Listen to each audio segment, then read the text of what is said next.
Chemistry, Great Britain and Northern Ireland, FRSC. Fellow, Royal Society of Health of Great Britain and Northern Ireland, FRSH. Fellow of the Nigerian Institute of Food Science and Technology, FNIFST. Fellow of the Institute of Public Analysts of Nigeria, FIPAN, and Fellow of the Chemical Society of Nigeria, FCSN. He was also a member of the professional organizations such as the Royal Society of Chemistry, the Royal Society of Health, the Nigerian Institute of Food Science and Technology Foundation member, Chemical Society of Nigeria founder, and Institute of Chartered Chemists of Nigeria Foundation member.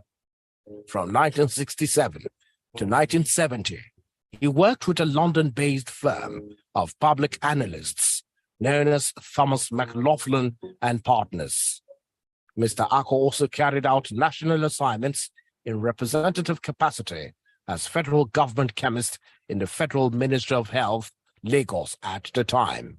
While on that seat, he performed an avalanche of professional duties as member, Codex Alimentarius Commission, an international food standards regulatory body, member, Council and Steering Committee of the Standard Organization of Nigeria, SON, member, Chemists Committee of the Custom Cooperation Council in Brussels, Belgium, member, Nigerian Council for Science and Technology, amongst others.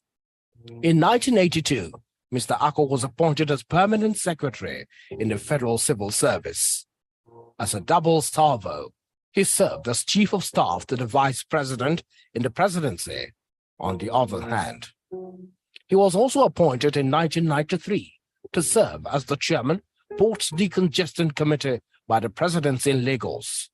Then, an exercise which was popularly called Akoh 83, which enabled thousands of underprivileged Nigerians to benefit from the auction process that facilitated the clearing activities in the ports.